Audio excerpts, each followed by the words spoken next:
Welcome back, and let the words of the national anthem permeate your mind and heart and be a good citizen this morning. Only thing we do here is to call on duty bearers to do what's right, and we know that Honorable Seth Champo, for example, in the Eastern region, is a very qualified pair of hands. I know that now he will pay attention to that particular facility at the Jubilee Park and deal with it. And also we will have the gentleman at the Anya NIC area also deal with it. I understand that the street lights have never worked since they were installed. Anyway, Daily Guide. We have not ended registration, according to John Bodu, Secretary of the NPP. Ghana Link bags 3 prestigious awards. Ex-tour boss charged in US over $2.5 million bribe. And don't be armchair leader, 2 and 4. I believe in presidential term limit. That's what President Akufo-Addo, who is our ECOWAS boss, is telling us. The Meridian newspaper, Ghana to take delivery of 3 helicopters in November. I'm a true believer in presidential term limits, President Akufo-Addo, and I'm grateful to Asanteman for its solid support. Nana-Addo tells Asanteman, and as he mentions that Alan and also our great minister have presidential ambitions. Registration for NPP membership still ongoing. John Boedu, government one district, one factory initiative revives Daku farms. Akoko Daku, as it was called back then. The Ghanaian Times, Registrar General on warpath, 100,000 dormant coins to go as maiden clean-up exercise to delete names from database begins. WASI candidates cautioned against destruction of school property, and President Akufo-Addo urges ECOWAS to outlaw third-term bid. Selection of Rockshore International as JADEC strategic partner is historic and timely, according to the Asantehene. The NDC has served notice that they will oppose it in Parliament. The Finder newspaper, cosmetic engagement will spell doom for onshore oil exploration. Wakam. Cocoa producer price kept at 660 Ghana cedis despite slump in terminal cocoa market. Otumfuo backs Rockshore to succeed in bauxite business. MMDs performed poorly in service delivery. CDD Ghana reporting one district, one factory. How 22.1 million Ghana cedis loan revived Daku Farms, which is now in talks to supply 100,000 birds monthly to KFC. The Republic Press. We don't need a coup in Ghana, Akufo-Addo saying NDC will pay Ayawaso West Wogon victims, Mahama, and woman beheads husband in the eastern region. The Daily Graphic, quite heavy this morning. Grain Authority in the offing seeks to address perennial food price hikes. Presidential term limit appropriate, President Akufo-Addo, and NDC doesn't want IPAC functions changed. Asiedu in Ketia. The BNFT is our final one for this morning. It says Otumfuo endorses JADEC strategic partner for Project 2, Rockshore International. TUC fears trade capture under the African Continental Free Trade Agreement by EU others over tariff elimination. GSC reviews new trading rules to check market volatility, I beg your pardon. And government maintains cocoa price 660 Ghana cedis per bag. Also 800,000 minus labor and agriculture sector. My guest this morning is Ernest Yakomi. He is representative of the New Patriotic Party, and also lawyer Godwin Eduji Tamaklo. He is a member of the ADC's legal and communications team. Gentlemen, welcome. Good morning. How are you doing? Good morning. Good morning. We're fine. And let me say quickly, thank you one more time to the YPYC for giving me that Komla Domo Award last Friday. I'm eternally grateful to you. It's impressive that people watch what we are doing, and I'm happy about it to have received that prestigious award. So good morning to Honorable Andy Okra and the rest of the team at YPYC. Thank you very, very much indeed. Councillor, how was your weekend? By the grace of the Almighty God, it went well. Yours? Mine was great as well. It was great. Yeah, you're a big man, so you have to be great. Let's begin the conversation. Why are you opposed to, or your party opposed to, a presidential jet? The President of the Republic and key government officials have indicated that for security reasons and also to save us some more money because we can't continue hiring jets, and also to ensure that government runs smoothly, we need to procure these jets. That's a matter of necessity. Why are you constantly opposed to it? your journey. Before I even proceed, once again, good morning to my brother Ernest and yourself and our cherished viewers. Johnny, I need to also express my gratitude to the Almighty God. Today happens to be exactly 8 years my call to the bar. Oh, congratulations. And so we are managing it small. Congratulations. Yes, thank you. You have done very well, I must say. Thank you.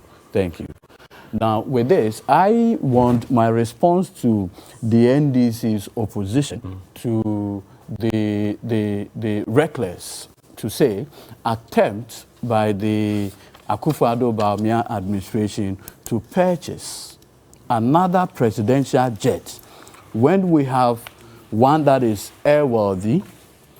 It's expressed in the over 20 years old words of then Member of Parliament for Ibuakwa, then Honorable Nana Addo Dankwa Akufo-Addo. And I just want to use his own words as the basis why the NDC is opposed to this attempt now to buy another jet. And this is the words of then Akufo-Addo, captured in the Parliamentary Hansard of 15 February 2000, the year 2000. And this is what he says, quote, "Thank you very much, Mr. Speaker, for the opportunity to contribute to this debate. It is good to see that the minister and his spin doctor, the Minister of Communication, are both here to listen to us on this matter. Mr. Speaker, I intend to limit my intervention to two main issues.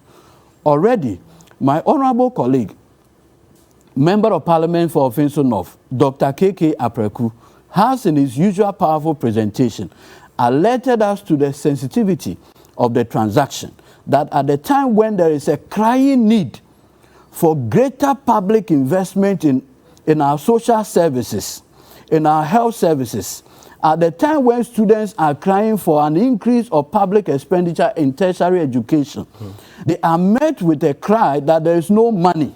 But the president is entitled to have to spend himself $19 million over the next 5 years on this aircraft. Mr. Speaker, if anything demonstrates that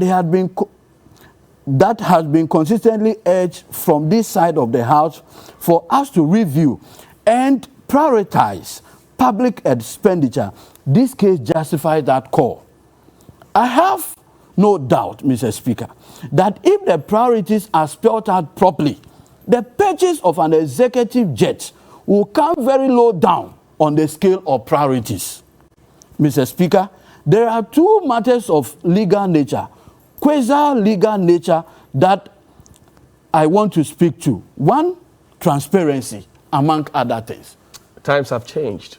These are the words. And like the account say, the tank never rots. But times have changed. These are the words of then MP for Ibuakwa, now President of the Republic, vehemently opposing an attempt by the then Rawlings administration to buy a jet. And in the words of Akufo-Addo, if our priorities are set right, the desire and the need for a presidential jet will be the very last on the scale. What has changed? The only thing that has changed is that he's no longer MP for Ibuakwa, but President of the Republic of Ghana. Today, he is not interested in the issues of investment in social service. Johnny, as I speak... That cannot be correct. Please, I'm coming here. Johnny, as I speak to you, Ghanaian road contractors are owned 8 billion Ghana cedis. Government is telling them that because of COVID, we do not have enough money. When Ghanaian workers met the tripartite, committee to review their wages and salaries, you know what they told them? That because of COVID, we will brand all of you as Article 4% office holders. Today, in the midst of all of this, the Akufo-Addo Bawumia administration say they want a new presidential jet. For security reasons. No. And you see, for economic reasons as well. This is an afterthought, and I'll demonstrate to you why it is. Tell me. First of all, we have been told that the presidential jet cannot go long, hauls. Right. And that sometimes they have to do refueling before they go. The last presidential jet that Akufo-Addo used to the U.S., the chartered flight, they had to do refueling. So even when he's renting private jet, he's doing refueling. 2, this same president used the presidential jet to travel to the inauguration of Yoweri Museveni in Uganda, 6 hours flight. The same 6 hours from Accra to London. So there is no justification whatsoever for a new presidential jet. Space. And you see, this conversation about space, all our presidents, anytime they want to travel, there's always an advance team.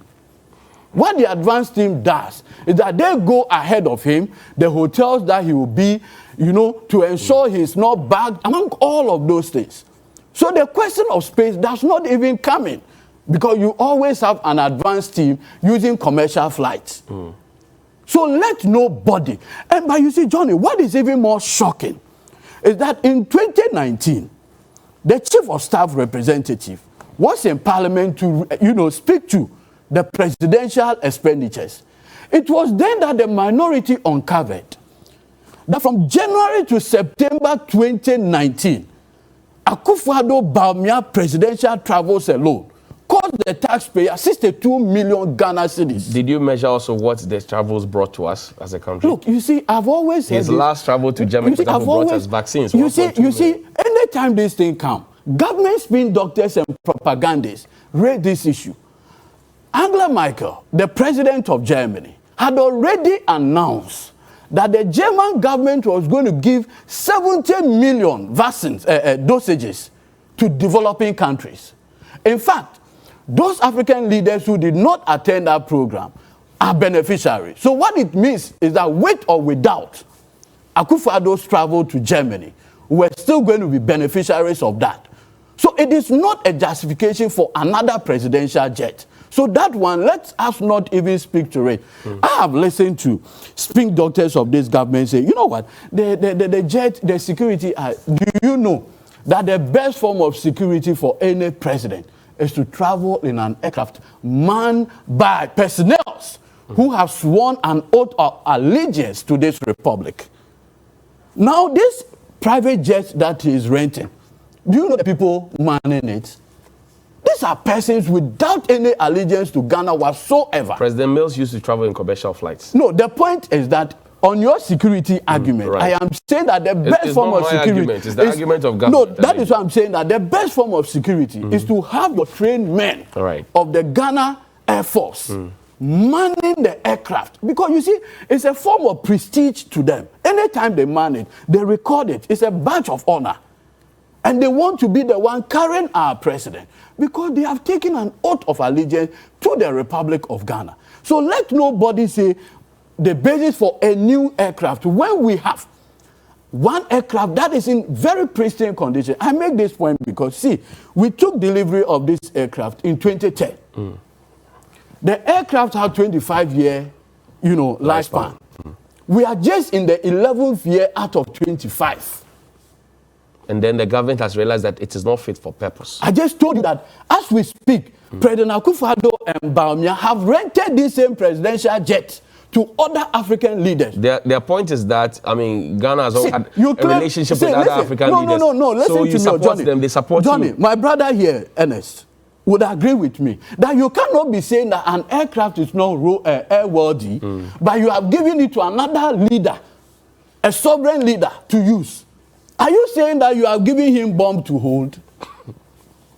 No, but you see, the logic, these people have come to their wits' end. They cannot even convince their own grassroots any longer. This is a president who, at this point, thinks he wants to punish Ghanaians. Oh. Yes, because if not, Johnny, I've sat down, looked at the whole logic about getting a new presidential jet when we have a functioning one. And it is difficult. So what are you going to do now? So what are you going to do now if the government is still bent or resolved in getting the aircraft? What are you going to do? I have absolute confidence in the leadership of the minority group in Parliament that as far as this particular transaction is concerned, government spin doctors, Akufo-Addo, Bawumia, the MPP have failed. And you see, sometimes it is good, even for a political party, to tell such an erring president that, Mr. President, you are destroying the political party. Johnny, ask yourself this fundamental question. Yes. If in 2016, Akufo-Addo had told the electorate, President Akufo-Addo, yes, that Tuabamame, Namimbe top presidential jetta, will Ghanaians vote for him? So you don't scam Ghanaians by telling them, Yaya Mobo Dodo, Yaya Mobo Kura Dodo, na yetisikaso in yebre. Then they vote for you, and the next thing is that you want a plane that you can bath in the sky. Okay. Please. Ernest, you are laughing, huh? Well, so the NDC seems very opposed to the proposal to get a new presidential jet, even though the questions of security, costs, and all those ones have been put out there strongly by your side of the divide, and in fact the government. They still are opposing. You heard Eduji. They are not convinced. What other conviction do you have to share with them so that they can start buying into your idea to get a presidential jet? First of all, let me congratulate my brother Eduji here. He's one of the young lawyers I respect so much, and I think he's done well for himself. He's a good man. Since he left the School of Law. Apart from, but he's a good man. Oh yeah, he's really good and he's doing well. I didn't see it. I said apart from. I have not heard that part. The other day, Gary said he should reduce the propaganda. I said apart from. Gary there, he said, me, I can't see it. Okay. All right, so I'm happy my brother Eduji started from the point where he quoted President Akufo-Addo. Right. As far back as, is it 99? No, 2000. 21 years ago. Okay, so I'm happy he quoted that. But the question that begs for answer is that irrespective of all these things that President Akufo-Addo stated on the floor of Parliament, what happened? Did we go ahead to make a purchase of the flight? Yes. Did it serve a useful purpose? Yes. It goes to affirm whatever we are doing today that we must be careful of the conjecture or the propaganda. Unfortunately, he called us the government or doctor or spin doctors. That's the new term he's using. Don't worry, I'm happy he is quoting from Akufo-Addo and adopting the term spin doctors for us as government machinery. But for me, you ask yourself that if indeed it was purchased, it served the purpose, then also successive government did make use of the flight, why do we sit here and put ourselves in an expert position and criticize something we do not have any knowledge or we've not done any needs assessment as to whether it's going to be useful or not? Mind you, historically, even principle, somebody would say that if President Akufo-Addo, as then Member of Parliament, had occasion to complain about it, stated that the people are suffering and that if priorities were right, this would be at the bottom. But that principle is flawed. The principle will now apply that, look, people are suffering, COVID has hit. You have asked everybody to tighten their belts, and yet you are going ahead to buy. If they went ahead to buy, even after you complain, you can't be repeating what you term as a mistake. Assuming that President Akufo-Addo spoke, without being in expert position, and criticized, and yet the government then of the day went ahead and bought a flight, and it served a very useful purpose. It helped. Are we not supposed to learn some lessons? Are we not supposed to document the lessons and learn from it? Do we need to sit here 21 years after and put ourselves in the same conjecture? No, that's not the thing. So that principle is flawed. That's what I'm saying. Even look at 2008, 2009, when President Kufuor made an attempt to buy these Falcons. What was the response of the opposition? If we are to dig deeper, I'm sure we'll bring in statement which is of equal weight as what he just read to us. In the end, when the NDC took over, they made use of the flight. In the end, President Kufuor did not buy it for his use. All that I'm saying is that all these things must be left in the realm of the expert to decide, and also to make needs assessment as to whether we are supposed to move on to make such a purchase or not. I think by 21 years now, we should be able to move away from this position where people who do not seem to have expert knowledge about these things will ordinarily throw in the populist angle. Was President Akufo-Addo an aircraft specialist? That's what I'm saying, that if even, because he's quoting him today, to say that the statement then, you see, to throw in making these populist statements, everybody can do it. He said it in Parliament. He said it in, but what is Okujeto Ablakwa saying? He's not on the floor of Parliament. Whatever Honorable Okujeto Ablakwa is putting out there is on the floor of Parliament, but he is not in an expert position. What we are being told is an expert advice. Mind you, we are looking at an equipment that belongs to the military. When you go to the US, the Air Force One, as of now, as we speak, belongs to the Air Force, and an equipment in charge belonging to the military. Same here. What we're seeking to purchase now is not a presidential jet. It's a jet that is in the hands of the military, managed and manned by the military. He sat here and spoke about the security component, which he thinks that, in his view, it is better manned, the president is better protected when the Air Force is in charge. So you should understand that it's a tool that is being purchased for the Air Force. Now, as we speak here... So are you saying that it's the Air Force that is advising the president to buy the plane? And I want clarity on that. That you say expert advice. Yes, that's the defense. Who is the defense minister? So is the Air Force... As counsel for you, I advise him to escape your question. Why do I escape that? Why would you escape? The defense minister, as we speak, is the head of the military now. I have no doubt. Relax. Be it the Air Force, the Army, or the Navy. Right. So when he's come out to advise and recommended that this be bought, what do you do? And I'm asking you, is it the Air Force? Obviously, he was advised by the respective unit, which is the Air Force. So the Air Force advised the defense minister to tell the president that we need a new plane. That is a question you can pose to the defense minister. But once he's the authority or the head of the institution, it is coming from the respective units. Please unless the Air Force come out to say they never advise him on that. But he has come out to give expert knowledge on it. And I would prefer that expert knowledge than to listen to what other people are putting out there. Now, what I'm saying is that even with respect to this Air Force military stuff we're talking about, most often when our military men are traveling to other countries for peacekeeping and other operations, what do? One of the reasons that has been cited for the replacement of these aircraft is capacity. In terms of the number of people that are able to, when it's able to take at a point. And it's been put out there that even the previous Falcon that was disposed had a capacity of about 25 people. This one has about 17 people. You understand? So if there's an argument that is being put out there, like, we need to increase the capacity of the aircraft so that it can serve a multi-purpose. I don't think that it is of good or utmost important for us to just throw in the populist angle and say school children are needing it. You see?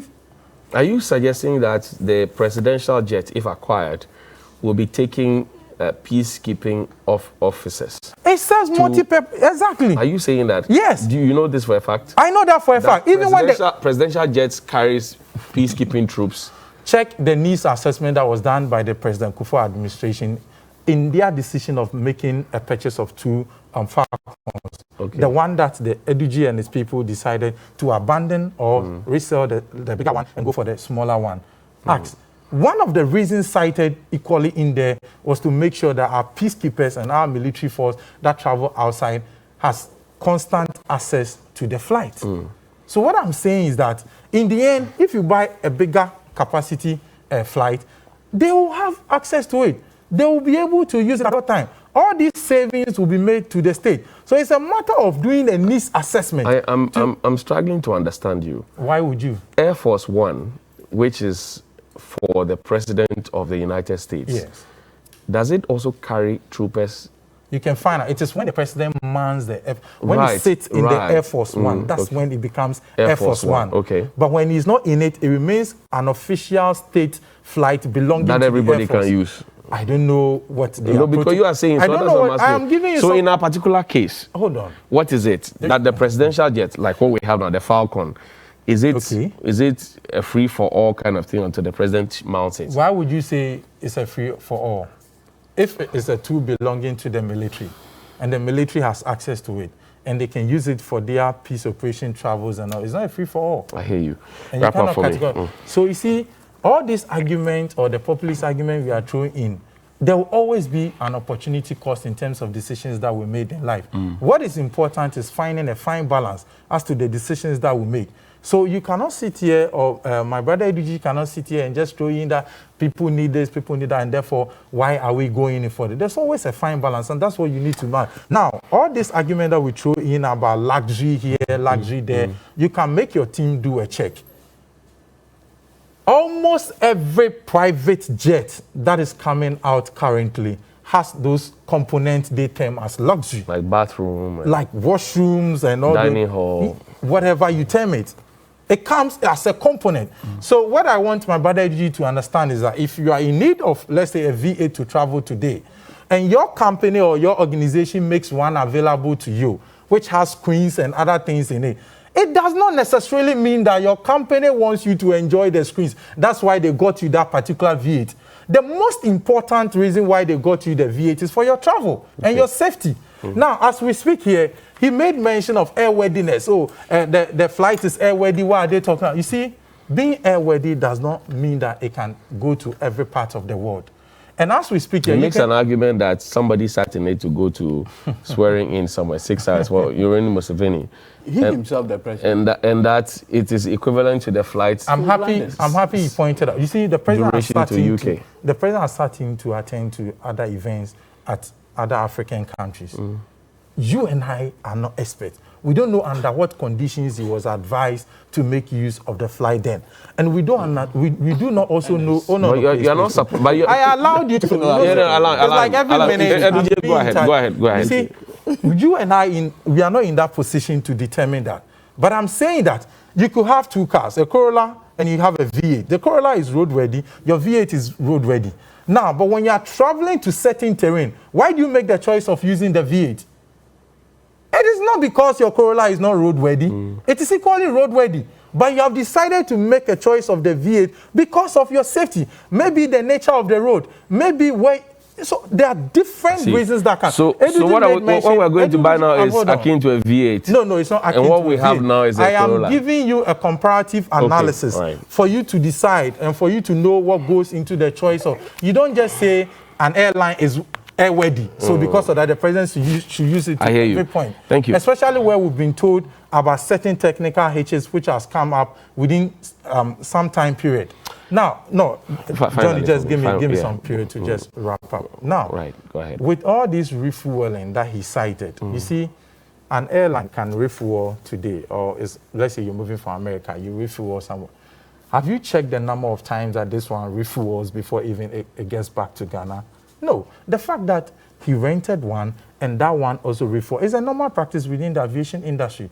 But have you checked the number of times this one refuels? But that's the argument that is being used, one of the arguments. It is one of the arguments. It is one of the, and I'm saying that you don't just compare and say that because the current one... So help us, give us information that will convince us. That's why I have the audience watching us. No, you don't just... We have the audience watching us. But I don't sit in that... what do you call it, expert position to have access to the data. I hear you. But I'm saying that when you look at it, it is not a straight line analysis for you to say that, oh, because this one refueled and the other one has also been refueling, then it is same. I hear you. And also, if you just if you could just give me 1 minute. You asked for 1 minute. You have finished the 1 minute. You have asked for another. Within the 1 minute, your questions alone are more than what I'm presenting to you. No, Johnny, that's what you're doing. I'm watching my time, bro. No, just a moment, please. Okay, you are starting at 42. I'm giving you Johnny. 1 minute. So that you don't accuse me. I'm starting at 42. Johnny, so you see, my brother Ediji here must understand that all these things we are throwing in there is a lesson that we all need to learn from past events and make sure that we allow experts to do needs analysis and make sure that the best recommendations are made for the state. Thank you. Johnny, quick rebuttal. 1 minute. Just one. If I give you, I have to give you. Yes, you have to give him, yes. First of all, combat aircrafts are different from presidential jets. Starting at 43. Okay. Presidential jets are particularly, built. That is why you don't buy presidential jets from the shelf. You make an order, it is configured for that purpose. Much the same way, aircraft for logistics purposes and combat purposes are developed in a very unique manner. So we should not confuse the two. Nowhere in the presentation by the Minister of Defense has there been any suggestion, even remotely, that we are building a jet that will serve a dual or buying a jet that will serve a dual purpose. It is not correct. He didn't say that. So I'm making the point. Two, when President Kufuor in 2007-2008 made those orders, upon assumption of office in 2009, the Mills administration ensured that one aircraft was taken. So we took only one. So it is not also the case that the position of the NDC did not change. Now there has been this conversation that when our president tells us to tighten the seat belt, to tighten our belt, he can have a trousers without belt hole. That's hypocrisy. Because when you say we should tighten the belt, let us all tighten our belts. You cannot make some people Article 71 or Article 79% and some people 4% and justify it. So as for the purchase of an aircraft, there is no justification today. I hear you. To acquire a new one. Johnny, And let's take one, 44. I never use the word combat anywhere, and I'm very clear in my mind what amounts to a combat vessel or flight or whatever you're using. So no, you shouldn't confuse that. We are very clear. And it does not also mean that the fact that the military can make use of the airline to travel for their peace operation does also mean that it does not amount to a presidential jet. What I'm saying is that all these equipment and even the previous ones that we've bought have always been in the hands of the military, and they have equally used it for other operations as well. So what I'm saying is that they may have their own, as we speak now, is the president not making arrangement for the police to have some choppers? Yes. Those ones. It's been long, eh?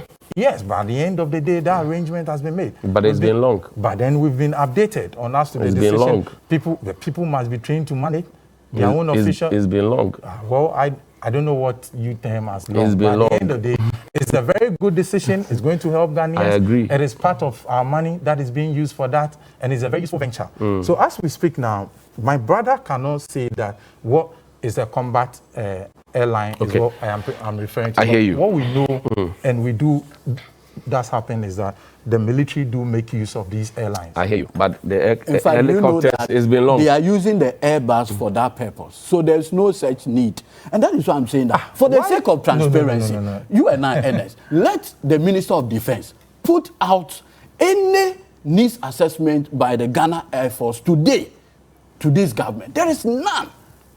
And you know, that is why, and that is why they are unable. No, that is why they are unable to even provide the cost of the renting by President You cannot be Akufo-Addo. certain by... No, there is. No, you cannot, no. There's no said need assessment from the Air Force. There is. That's what I'm saying, that you could even go that back... Air Force conversation is an afterthought. No, you cannot say that. I hear you.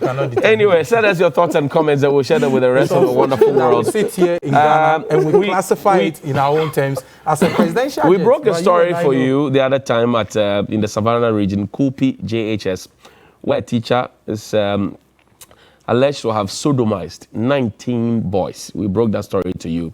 And particularly, I've been shocked that up until now, GES, the Ministry of Education, the Minister for Gender, Children and Social Protection, they've all been quiet, loudly quiet. The challenge now for the boys, even though there's a magistrate who moved from Accra out of her own magnanimity to go up there to make sure that the gentleman was remanded in police custody, is the fact that they can't afford the medical bills to be able to confirm whether or not indeed they have been sodomized, and for the police to be able to charge them and for him to be brought before court. 19 boys. I don't want to believe that because they are boys, that's why everybody is quiet. Counsel, you are a lawyer. 19 boys. 1, 2, 3, 4, 5, 6, 7, 8, 9, 10, 11, Johnny. 12, 13, 14, 15, 16, 17, 18, 19. By their social studies teacher who's supposed to teach them how to live properly in society. Johnny, when I follow this story, because it's particularly disheartening for me, watching the trauma these young people would go through. I make this point because, you see, it's always been established that the teacher is always put in a position of in locus parentis. That is, the parent of the teacher. Kids build what they call trusts with their parents. So at the core of this whole thing by the teacher is also the question of trust that the kids have built, that with this person we will not be harmed. So when you do that, what you have done is to fundamentally violate that trust that they have in you. The facts are still being gathered. I've listened to a colleague teacher of this particular teacher, a lady, narrates why they cannot even believe that the teacher could do. If I spoke to a male colleague of his who says he was like a pastor, in fact, Church of Pentecost, very quiet, that's what the person actually. I have a photo to that effect. Exactly, the news item. I am particularly sad. I'm particularly sad about it. Let our law enforcement officers, particularly those the persons in charge of children. And I also urge the media not in any way to bring the identities of these children. We haven't. Out. We broke the story. We haven't yet.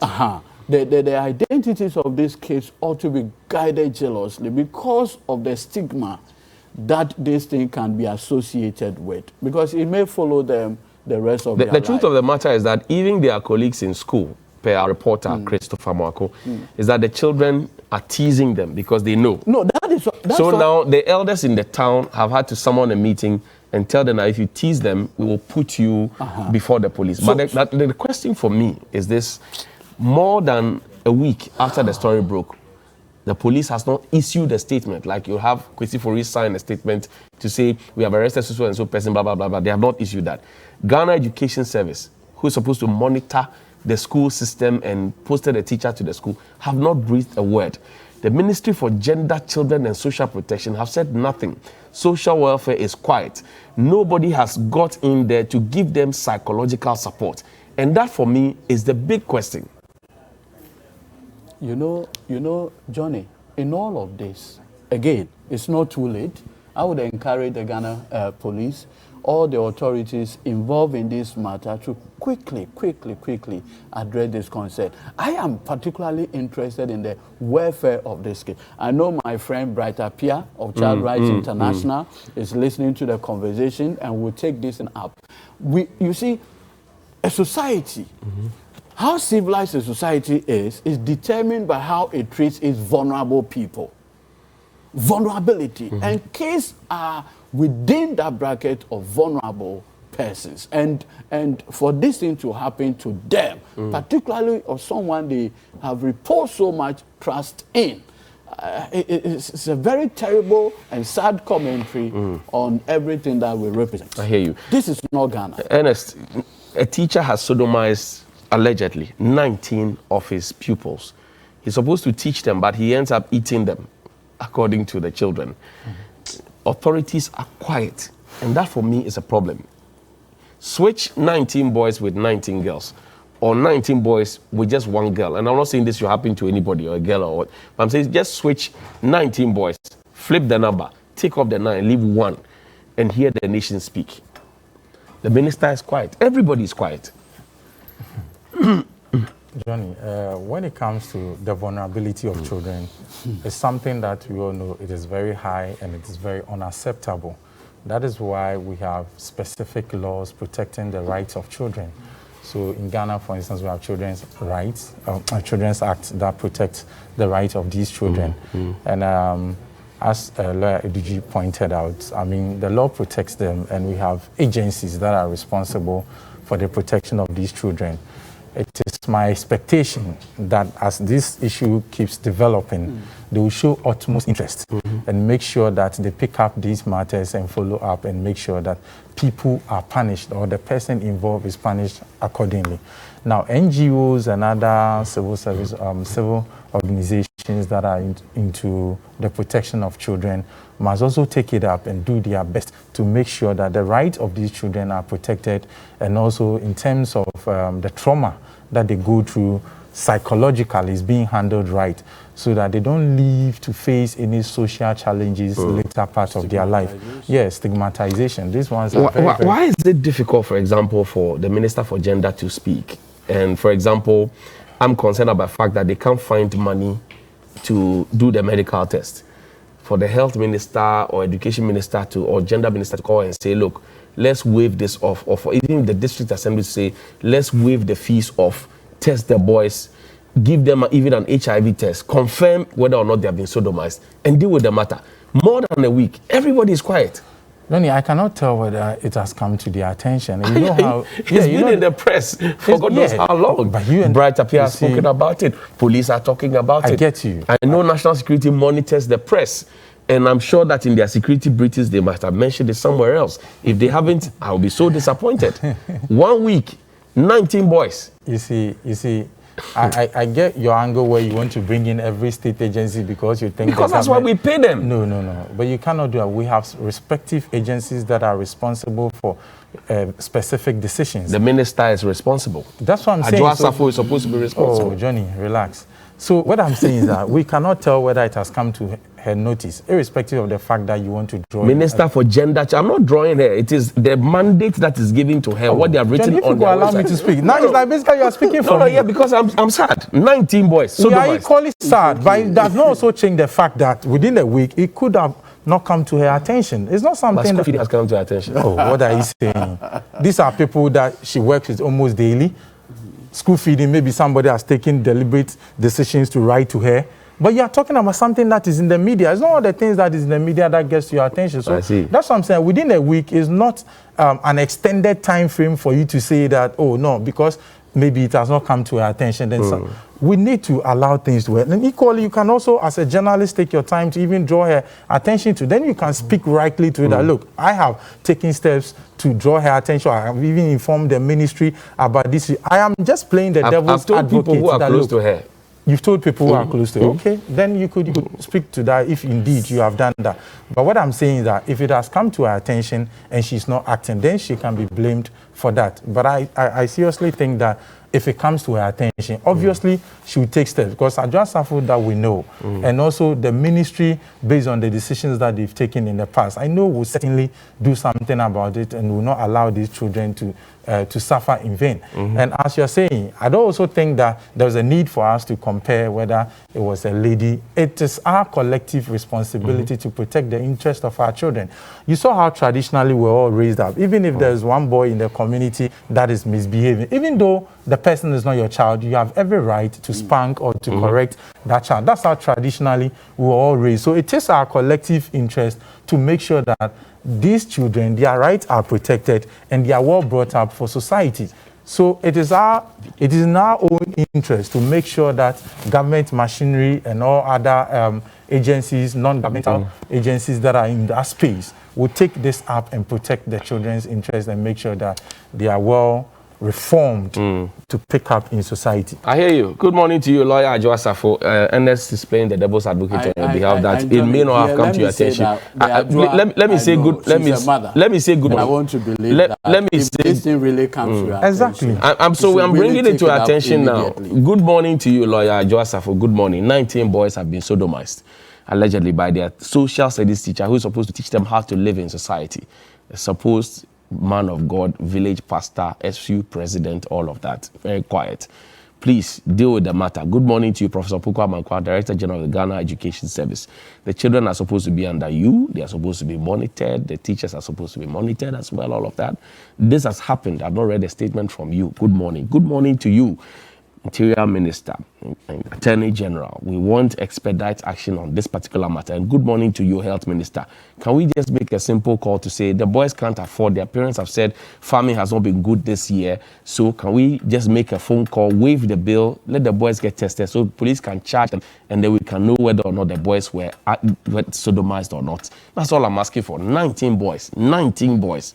19 boys. I have a son, so I'm very livid about this situation. And let's quickly wrap up on this one, in one minute maybe. Eduji, again, your side is not so happy about the Rockshore deal that is coming through, and Asante Yeni has endorsed it. But Haruna Idrisu, minority leader, says he will oppose it because of what happened earlier to cubic extin and all of that. Why are you opposed to everything that the government is proposing? You see, it's not a question of opposing everything that this government is doing. In the specific case of Estin Quebec, for instance, you know, we've all said government is a continuum, right? 2, it is also established that for all intent and purpose, and myself and Kumi here will agree that for a mining lease, it's a question of ratification. Right. It is a ministerial responsibility to take a lease to Parliament for the necessary ratification, without more.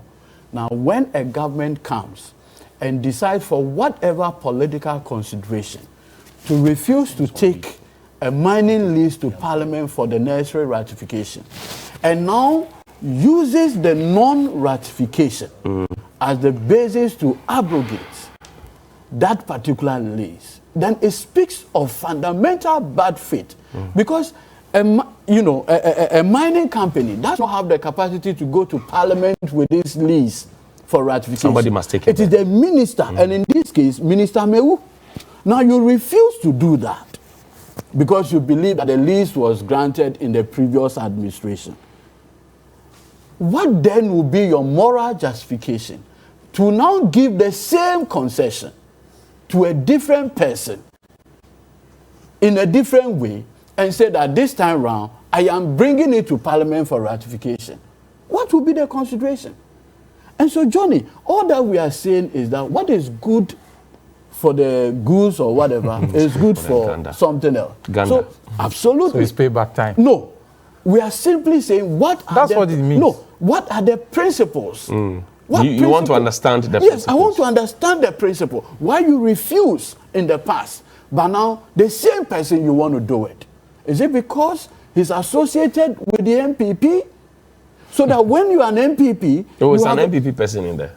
I'm just saying, I'm asking question. So that when you are an MPP, you have more rights as a Ghanaian than a non-MPP member. We cannot construct this country on that basis. But Johnny, 30 seconds. Hey. I have this good friend, Okay. Alan Besso. He just turned 40 today. It's nice. great. It's great. And I just want to wish him a happy birthday. Thank you. Alan, happy birthday to you. So you heard him. They are opposed to this one, which the president said, look, will bring us a lot of goodies. But the NDC says, okay, you did it in this way back then. So, like you're saying, maybe payback time. I'm not saying that. No. Yeah, he's not saying that. From Haruna Idrisu's conjecture, from what my brother here, who is not a spin doctor, has also thrown out there, it clearly tells He's you. not a spin doctor like you. Yeah, he's not a spin doctor like me. But looking at what he's thrown out there, which we are taking as a statement of fact, seems to suggest that they are on a payback trajectory, and we should understand that. Now, Why do you want to understand that if it doesn't inure to our benefit? Don't understand though. They are on a payback trajectory, so maybe we should understand them that, look, it's an eye for an eye situation. Not that they are doing it in the beneficial interest of Ghanaians. He rightly pointed out, look, the ratification is a question of the minister presenting to Parliament. But that is when due process has been followed. If you look at how the Eastern Cubic thing went through, the rush with it went through, even the environmental laws that they were supposed to follow were not duly followed through. As we sit here, let Ejudi tell us whether even the environmental impact assessment in terms of what will happen on the community. He knows that as part of our environmental law, before you undertake such a business, you need to do the environmental impact assessment for the community to even share their views. But there was a big political football, if you will, that John Mahama is giving the whole of Ghana's bauxite concession. I am coming to that aspect. Yeah, that is also part of it. That's why they didn't get it. I am telling you that even the environmental laws were not obeyed. Due processes were not followed. The whole rush hour of the thing. Besides, if you compare what this Rockshore agreement is bringing to the community and Ghanaians at large, would you say same for what Ibrahim Mahama was doing? I hear you. Johnny, no. Let me read some messages. No. I beg you. Let me read some messages. Just let me. Oh, no. Hold on. Let me finish. If I make that allegation against you, between you and I, there is a certain gentleman agreement between us. I am saying on record that Eastern Quebec, it took them 3 years. There was no rush. 2, there was no issue of environmental impact assessment. I am saying no such thing. In fact, the only they don't need to talk. Why did you know the environmental law? Should somebody draw your attention to the fact that you need to conduct an environmental impact assessment? Says, hello, Johnny. I like your revised New Day show, telling it as it is. This is what we, the youth, are expecting from citizen journalists. street lights has become a national security issue from Kaneshie to Kaswa.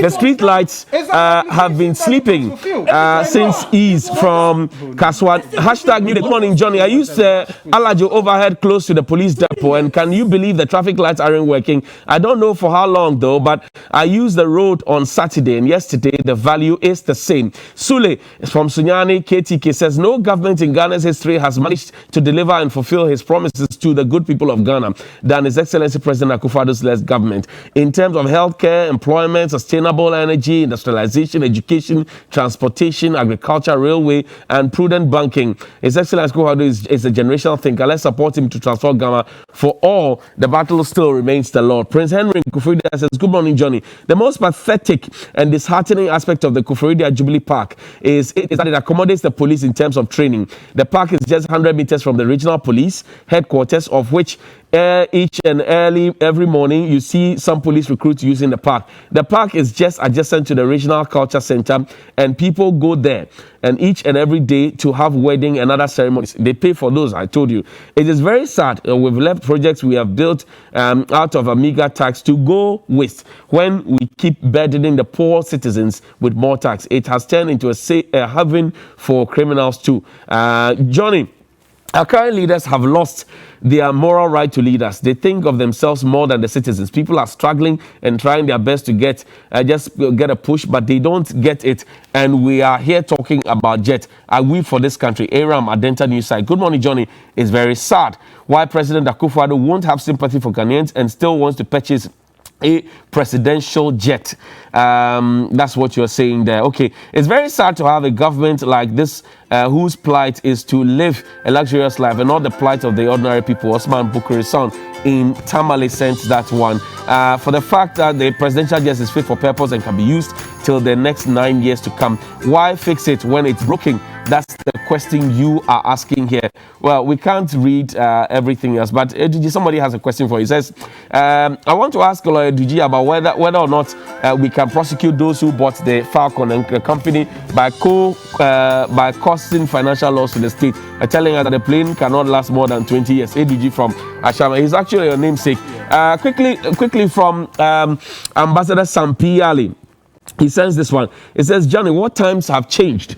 Today, our situation is even worse than before. Today, even our street lights do not function. Today, there's huge youth unemployment. Our agricultural sector does not have common fertilizers. And our hospitals treat patients with that are treating patients in plastic chairs. And our priorities should not be purchasing a new aircraft. That is what he is saying there. And Opemu Woyome says, although I personally do not support the purchase of a new presidential jet, we shouldn't also lose sight of the fact that the security safety of the first gentleman should be of utmost priority. I propose we have a proper dialogue on this issue and to look at all variables and have a genuine conversation devoid of political bias, emotional sentiments, and partisanship. And it says, regards to Honorable Akwesi Afrifa-Mensah, MP4 in Swam. It says hi to you as well. It says you owe him. Anyway, thank you to Lawyer Duji Tamaklo. Lawyer Duji. You can touch NS for it. Lawyer Duji Tamaklo of the NDC and also to NS Yakomi. Opimo was my mate at GIG, by the way. Oh, okay. Yeah, so we are very good friends. Very, very good friends. So we are going now. Please play the 30 seconds video of one of the Sodomized boys' account, and that's what we end with. So good morning to you, Lawyer Joasafo. This can be very traumatizing, you know. I wish. No, it's not his face. We recorded from the behind. Please play it for me. That's it. We've ended the show. We're coming back with new segments. 3 times. He did it to me 3 times. He said if I say it, he will beat me. And if he came and I stopped going to him, if he came to class, he would give us extra